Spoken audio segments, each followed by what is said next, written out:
Hello guys, my name is Snehan and welcome to my channel Snehdi pharma. आज हम topic discuss करने वाले हैं अबाउट द सस्पेंशन। इसके पहले हमने पढ़ा था इमल्शन। इमल्शन और सस्पेंशन दोनों भी बायफेजिक लिक्विड डोसेज फॉर्म है। मतलब ये ऐसे लिक्विड डोसेज फॉर्म है जिसमें 2 फेजेस रहेंगे।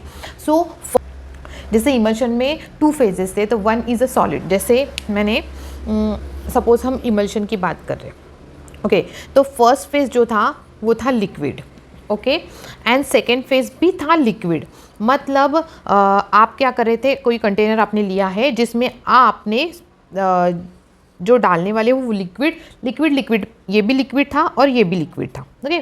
सो जो फर्स्ट फेज जो है that is called as a dispersed phase. मतलब वो जाके मिलने वाला है, वहाँ पे सॉल्युबल नहीं होने वाला, ओके। और किस में मिलने वाला है? डिस्पर्जन मीडियम में। डिस्पर्जन मीडियम में मिलने वाला है। मतलब इमल्शन की बात करें तो दोनों फेज, बायफेजिक मतलब 2 फेजेस, तो दोनों फेज लिक्विड ही रहेंगे। लेकिन अगर हम बात कर रहे हैं सस्पेंशन की, तो उसमें क्या होता है, जो 1 फेज है, मतलब जो फर्स्ट फेज है जिसको आप बोलते हो डिस्पर्स फेज, वो रहेगा सॉलिड, ओके, सॉलिड मटेरियल या फिर सॉलिड ड्रग। और जिसमें आप जिसमें आप उसमें डाल रहे हो दैट इज़ अ लिक्विड, ये रहेगा आपका लिक्विड।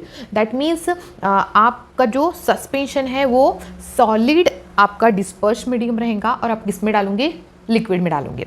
सो आपको डिफरेंस समझ में आ रहा है? इमल्शन में लिक्विड में डाला था, लेकिन सस्पेंशन सॉलिड पार्टिकल को आप लिक्विड में डाल रहे हो, दैट इज सस्पेंशन।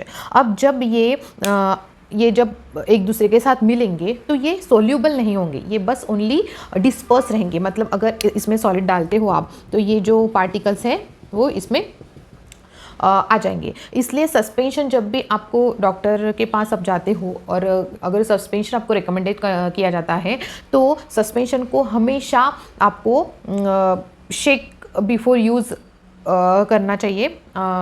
शेक करेंगे तो आपकी जो पार्टिकल सेटल डाउन है, सस्पेंडेड है, सेटल डाउन है, वो आपके पूरे लिक्विड में फैल जाएंगे।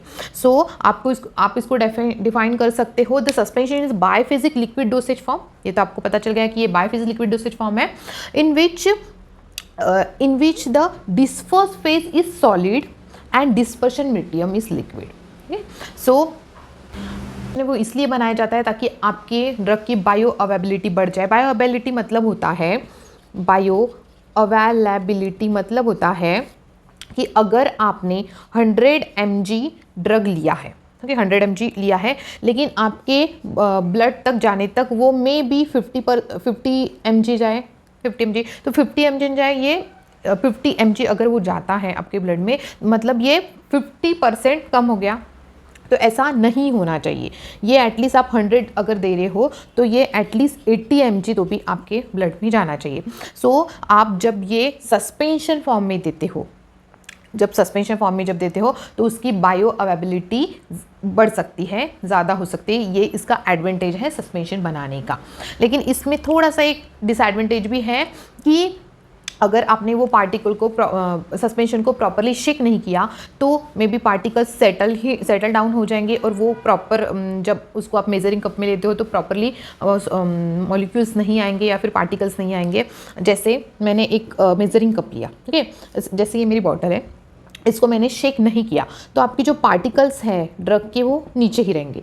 और शेक ना करने की वजह से मैं उसको जब मेजरिंग कप में लूँगी तो ओनली ऊपर का पार्ट आपके मेजरिंग कप में आ जाएगा और नीचे का सेटल डाउन ही रहेगा। इसलिए ये इसका एक डिसएडवांटेज है कि अगर उसको अच्छे से शेक नहीं किया तो वो आपके जो पार्टिकल्स है वो ऊपर नहीं आएंगे और आपको प्रॉपर क्वान्टिटी में ड्रग नहीं मिलेगा या फिर मेडिसिन नहीं मिलेंगी। तो ये इसका एक डिसएडवांटेज